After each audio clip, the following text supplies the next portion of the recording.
Hey, so there's this thing called Five Nights at Freddy's. That's where I'll stop. There's no doubt FNAF has taken over the world at this point, with it being so iconic that I bet even people who are dead know about it. Or, well, people who were dead before FNAF was the thing. Anyway, FNAF has so many games under its belt, including the original claustrophobic office experience, to a side-scroller beat-em-up, to an RPG, and then to an extremely broken free-roam game as of recently. Although I hate those games! Except FNAF World, that game's cool. But not as cool as...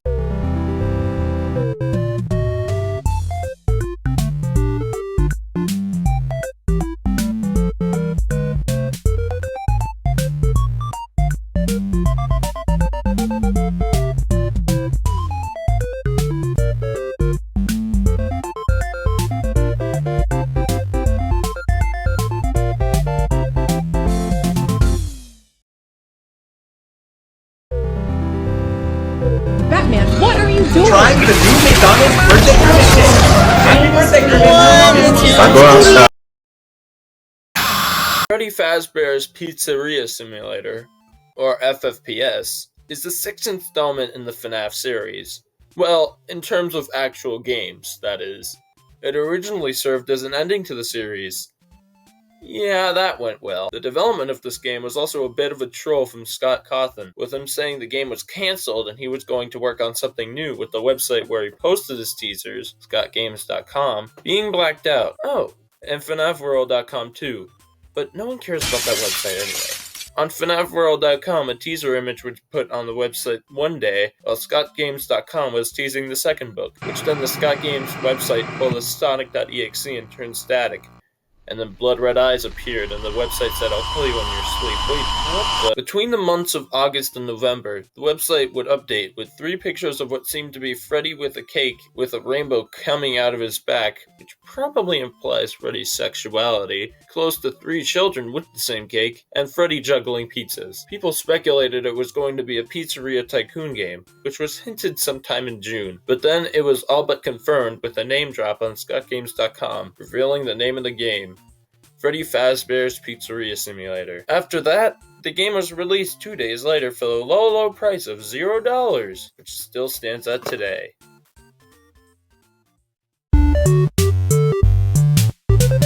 Upon opening the game, it allows you to make a pizza or go to your pizzeria, which obviously you need to make your pizza first. Duh. Obviously, we have to put only the ingredients used in Pizza Tower on it, and after doing that, we can go to our pizzeria where our pizza isn't customized to our liking! Anyway, this is a lot like the teasers released on Scott Games, where you just have to throw infinitely replenishing pizzas at kids and get score for doing so. Although after the second round, a black Freddy appears and blocks you throwing the pizzas at kids, so you have to do some high-level maneuvering to shoot past him and onto the kids. Wait, that sounded wrong. Although after you beat this first black Freddy, more appear and the game glitches out like all hell until...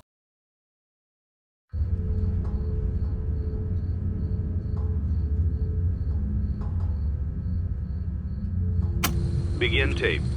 Leaving dead space. 3, 2... I'm sorry, 1. What? After the craziest fake out in human history, the game actually starts.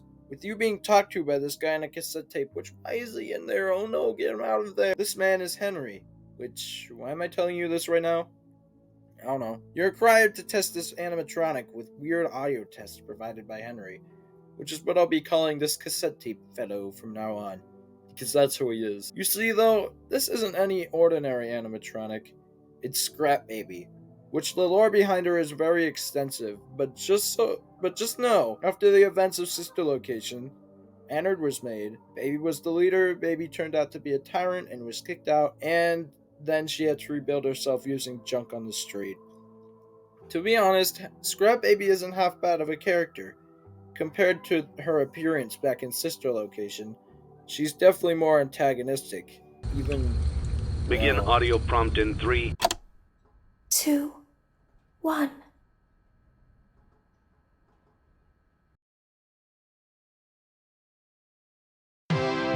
It's a new day.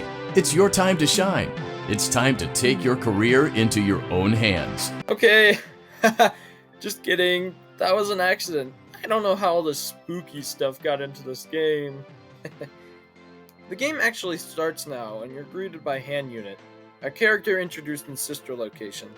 Although the wiki and credits list this guy and Hand Unit as two different people, but what can you do? He talks about how you, yes you, are going to be a Fazbear Entertainment franchisee, and there's nothing you can do about it. Over the course of the introduction, he talks about factors that play into your restaurant, which I'll talk about later, and oh, look at the little Skrunkly! This little Skrunkly is named Helpy, and will be with you throughout most of the game. You get $100 to start off your journey as a Fazbear Entertainment franchisee. Although apparently there's a secret way to get an extra $100 if you put a few specific toppings on your pizza all the way back at the opening of the game, which can no longer be accessed after you finish that cutscene, so... drat. Anyway, we have $100, so that's a start, right?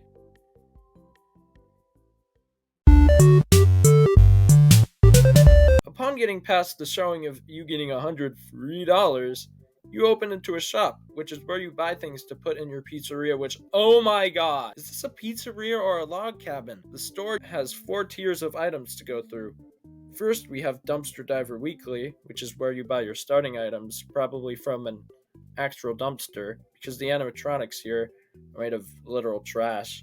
Second, we have Stan's Budget Tech, with better things to get, and hey, arcade games. Keep those two in mind specifically. They'll be important later. This section also offers better animatronics, which are visibly battery powered, which is probably not good for any kids that get nearby them. Third, we have Smiles and Servos Inc., which actually have nothing of note here other than better items and the new Rockstar forms of the main 4 animatronics, Freddy, Bonnie, Chica, and Foxy. And finally, for the tiers of the store, we have the Rare Finds auction, with it holding new animatronics and high-tier items with like the security puppet, which will also be important later. That's all for the tiers. There's a possible chance you won't unlock every tier on day 1 unless you do some hacking. However, I'm not a hacker, and I'm playing on my phone, and I also have coding knowledge equivalent to someone born in the 1800s. And I'm not very smart. The stats imposed by the item bought in the store are atmosphere, health and safety, entertainment, and bonus revenue. If you want, you can perfectly optimize how you manage your values with all your stats, or you can go willy-nilly and place anything you want, which is what I did. There's one final thing you can do to make a little bit more money, because, you have none here. Sponsors! These things give you a hefty amount of cash, but at a cost. And I know what that cost is, so I'm not gonna get them. Yeah, sponsors aren't really worth it for me. I'm fine with just going through the game without sponsor money. You earn way more without a sponsor anyway.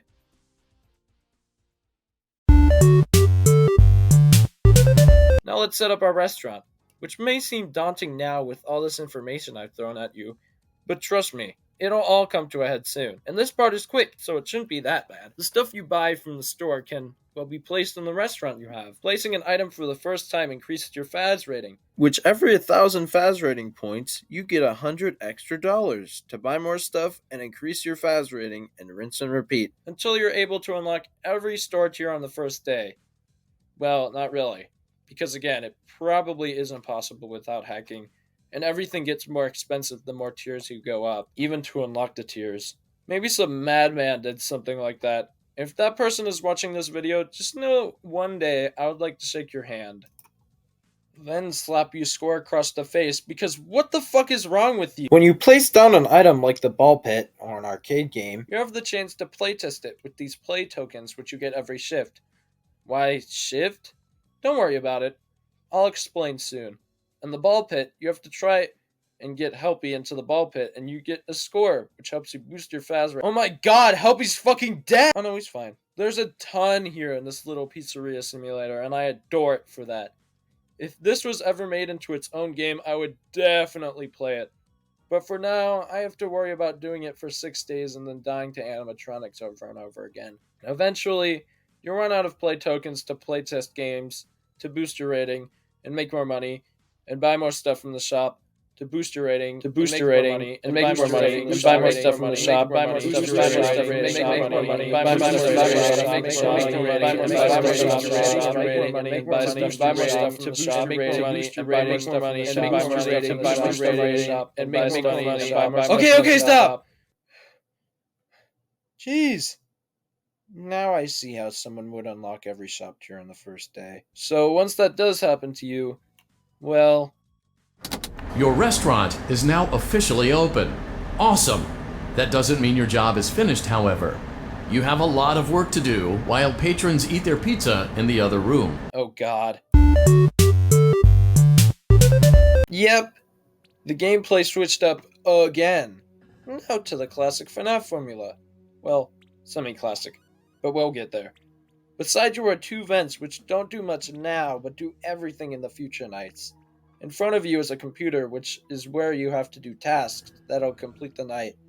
Yes, I said tasks that'll complete the night. Because this game doesn't run on a time-based mechanic where you have to survive for a set amount of time. No. Instead, you have to finish all these tasks. And once you do, you can log off and you win the night. It looks like you're getting the hang of this. Now let's just focus on getting you through your first week. There's a big party here Saturday, and you should view that day as your ultimate test. Make it through Saturday, and you will have proven yourself as the successful entrepreneur that we all know you can be. A party Saturday. We may want to set up for that, oh god. Boom! A new gameplay switch up. This time in reference to the start, but now it's slightly different. You see, you have this animatronic in front of you, and you have the choice of not salvaging it and throwing it out, or salvaging it for some money, which goes up to $5,000? What a steal! I'm going to salvage every animatronic, and yes, I did say every. After each night, you have the opportunity to salvage an animatronic for money, 4 to be exact. In order, you have Molten Freddy, Scrap Trap / William Afton, Scrap Baby, and Lefty, which I'll talk about how they all tie into being salvaged later because, while it may seem like completely random choices of animatronics to salvage, it really matters later. During the salvage, you have to sign off on this paper, or not, it really doesn't matter, to proceed with the salvage. But keep in mind, these animatronics are still aggressive, and when you pull your paper up, they'll try to strike. But, well, not at first. You see, they have phases they have to go through first, 3 to be exact, and they'll change between them the longer you have the paper up. Once they get past every stage, they'll jump scare you and you'll lose the salvage and its money. However, to combat this, you get a shocking tool which allows you to reset them back to stage 1. However, you can't just use it all the time to keep them down, because after 3 uses of the shock, the salvage value will start to go down. So you'll have to keep a close eye on which stage everyone is at. I normally do it for the first 3 at stage 3, and then I do it for Lefty whenever he just moves or when I feel scared with him. Normally I do it less than 3 times for everyone, and I manage to get the full salvage value. But if you're having trouble, I recommend this video on explaining the AI of Pizzeria Simulator. This section is pretty scary because you have no idea when the animatronic is going to strike unless you look at specific details on said animatronic. I even lost Lefty's salvage because I wasn't paying attention. Or, well, because the game was just being extremely unfair.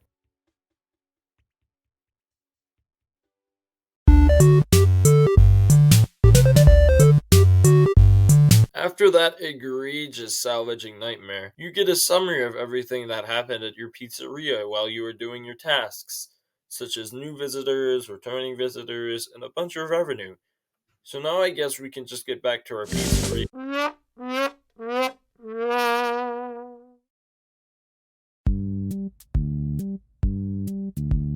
Remember how in the shop I said there were 4 stats? Atmosphere, health and safety, entertainment, and bonus revenue? Well, there is a 5th hidden stat, liability risk. You see, some items have a liability risk, which increases your chance of getting a lawsuit, like the one we have right here.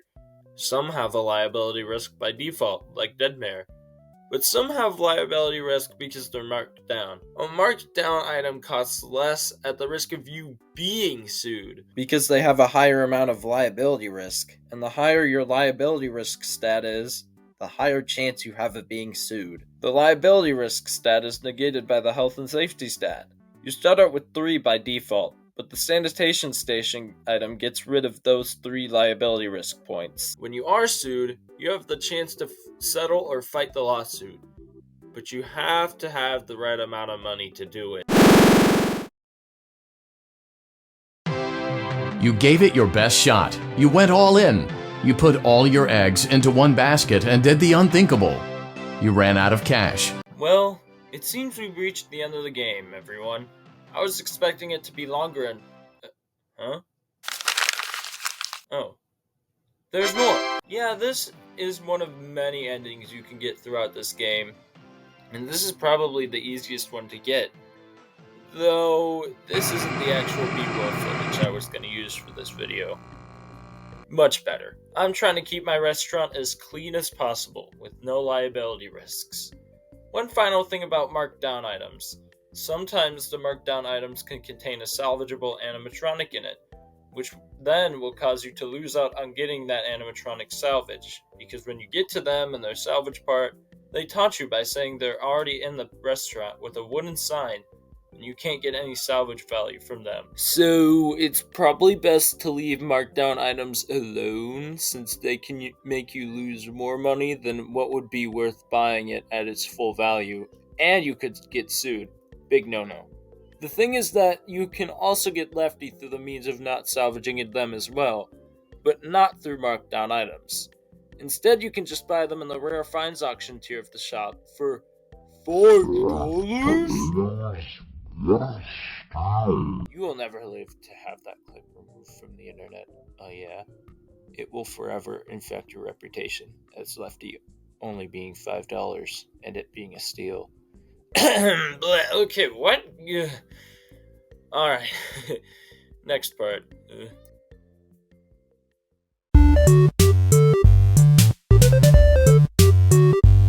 The game plays basically the same in the pizzeria section, as long as you don't get any lawsuits, and isn't really worth talking about anymore. The only real next part worth talking about is the second night, since the gameplay changes there and keeps changing in the same way every night. So, on this night, you now need to be vigilant about what you do, because now there's an actual threat in the vents. Molten Freddy, the animatronic you salvaged. Every salvaged animatronic is added to the vents, and they slowly make their way towards you, especially based on how much noise you make! You see, the fan you use is probably the loudest fan known to man. Hey, that rhymed! And the computer isn't helpful with being quiet either, because the task noises are so loud! Why are we unplugging the toilets remotely? The animatronics in the vents are attracted to this sound, and turning off the fan or your computer makes them go away. Also, remember how I said there was a price for accepting a sponsor? Well... yeah. Sponsors can play on your computer every 20 seconds and can make noise, which alerts the animatronics, makes it so you're unable to look away from the computer, is overall just a huge hindrance. So that's why I didn't accept them. To push the animatronics away, you have tools to do so on your computer, but only one can be used at a time. First off, we have the audio alert, which will attract an animatronic to it and possibly away from you. Next, you have the motion detector, which tells you where the animatronic, or animatronics, are. Finally, you have silent ventilation, a quieter vent fan which doesn't attract the animatronics, but it cools you off slower, which, by the way, you have to stay cool, because if you get to 120 degrees, you fucking die. Pass out. And then you die. If an animatronic reaches a vent into your room, you have to shine your flashlight into it to repel the animatronic back. Another thing this game likes to use is audio cues, which is very simple, because if you hear a sound on your left, it's on the left. If it's on the right, it's on the right. If it's in both, then it's in front of you. And if you're looking in the vent on the left and the sound is in your right ear, it's behind you and vice versa. You can also upgrade the tools used to complete your tasks, which changes your dial-up connection to actual internet, your 1,000-year-old printer to a 999-year-old printer, and your workers' pay to $2 instead of $1. I love this section, because especially during Saturday, this is the most anxious I've been ever, I'm pretty sure, since if you have only one task left and you die, you might as well just kill yourself. Okay, now it's time for the part I was most excited about. You see, this game has 7 endings, 6 with certificates and 1 without. The endings are, endings, that's for sure. The B-roll scene here is me going for the completion ending, which I'll explain later. But first, let's talk about the other endings. The bankrupt ending is the one you saw earlier where you have to get bankrupt from a lawsuit. That's it. After you get this ending, your save is also deleted. So that's cool. The bad ending is where you don't get every salvageable animatronic into the pizzeria. That's it. The mediocrity ending is where you complete the game without getting any Faz rating. Like, I'm talking exactly 0 Faz rating. You can still salvage animatronics and buy stuff, but it may be easier just to not do that. The hand unit also gives us a condescending goodbye message, saying how lazy we are for keeping our restaurant at 0 Faz rating, which I guess is true. I guess we're kind of lazy, I don't know. The insanity ending is a complicated one, and one that gives more insight to the lore of FNAF.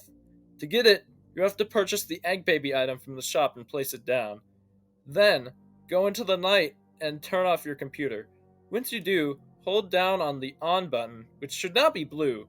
Once the computer comes on, it shows blueprints and has Henry talking over it in a speech about, presumably, William. It's only now that I understand the depth of the depravity of this creature, this monster that I unwillingly helped to create. As if what he had already done wasn't enough. He found a new way to desecrate, to humiliate, to destroy. As if the suffering wasn't enough, the loss of innocence, the loss of everything to so many people. Small souls trapped in prisons of my making, now set to new purpose, and used in ways I never thought imaginable. He lured them all back to a familiar place, back with familiar tricks. He brought them all together. Are they still aware? I hope not. It keeps me awake at night. I could make myself sleep, but not yet. Not until I undo what he has done and heal this wound. A wound first inflicted on me, but then one that I let bleed out to cause all of this. He set some kind of trap. I don't know what it was, but he led them there again. He overpowered them again, and he robbed them of the only thing that they had again. I don't know how those tiny breaths of life came to inhabit those machines, but they will never find rest now, not like this.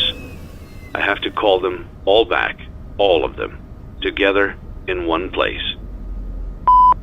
After this, you are kicked out of your pizzeria and certified insane. Woo! Yeah! Woohoo! Let's give it up for insanity! Yeah! The blacklist ending was actually seemingly impossible to get for some time, until the YouTuber Astral Spiff actually figured out how to get it. To get this ending, you have to have a liability risk stat of 50. Yeah, there's a reason why I'm using Astral's video rather than one of my own. And finally, the ending you have all been waiting for. The completion ending.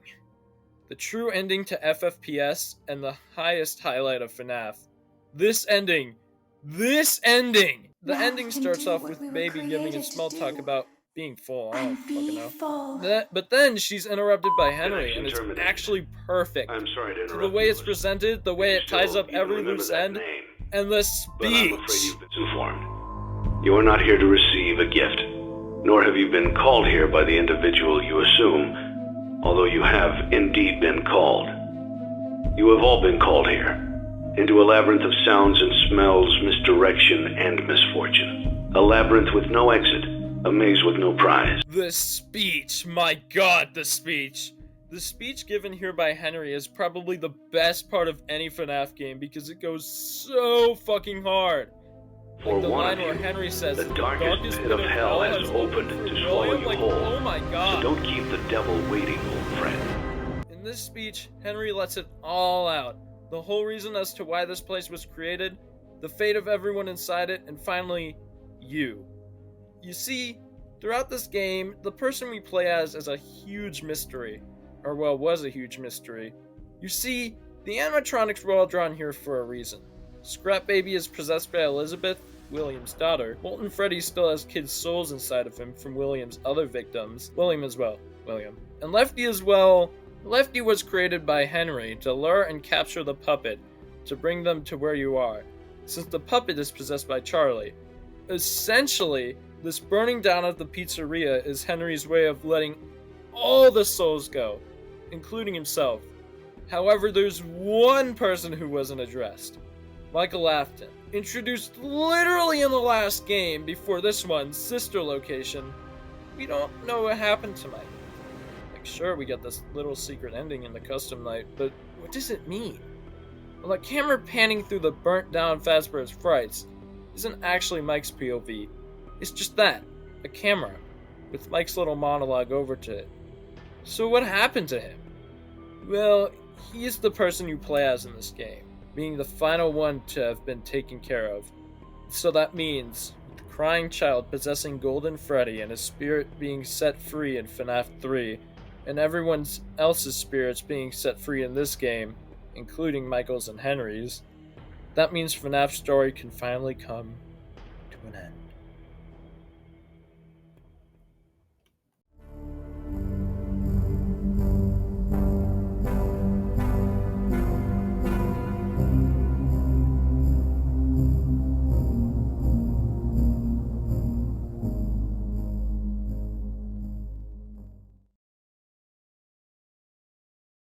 But did that really happen? After FFPS came out, people loved it, with it obviously being an amazing bookend to the series. But well, Scott had more plans for it. You see, he was going to release an Endless Tycoon mode for the game, which sadly, extremely sadly didn't happen. I would have loved that. And he was also going to release an Ultimate Custom Night DLC for the game.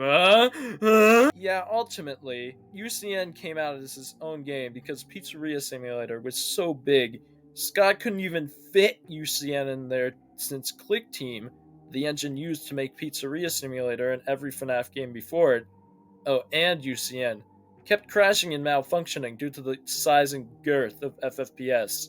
And even then, making UCN its own game didn't negate the problems Scott had with FFPS, requiring him to make things more bite-sized, like the jump scares, which actually are scaled way down, but are actually blown up to be huge in-game to save on space and memory usage.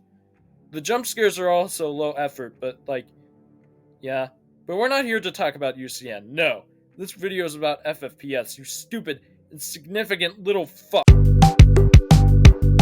Hey, so there's this thing called Freddy Fazbear's Pizzeria Simulator. That's where I'll stop. I've already said enough about this game and how it is, so there's not much more to talk about. Overall, this game is amazing, and it definitely is the best game in the series in terms of, well, everything. Too bad Scott didn't stop working on FNAF, but instead continued working on FNAF alongside making donations to anti-conservative political leaders. Which, actually, both situations were resolved. FNAF did peak again, and Scott did apologize for doing those things. Like, come on, man, Ruin is the best FNAF game to ever release as of recent. Like, you cannot lie. FFPS would have been a great ending, but hey, what do I know? I'm literally not even human. If you like this video, consider leaving a like, and subscribe and ring the bell so you don't miss any videos. Also, join my Discord server to talk with my dead community. Before I go, there's one thing I have to say. I was lying. That's right, may as well pull out a ukulele. Wait, hold on, that apology video was from a groomer. I actually didn't go for the completion ending, but instead I went for the lore keeper ending, which you get by playing these 3 games, which I said would be important later, and doing certain things in them. The only part I couldn't do was the security puppet because, reminder, I lost Lefty's salvage and couldn't get enough money to buy it. In Midnight Motorists, you have to go through this hole in the wall and you get some spooky dialogue. In Fruity Maze, you have to beat the game twice, and on the third time, you have to just, lose.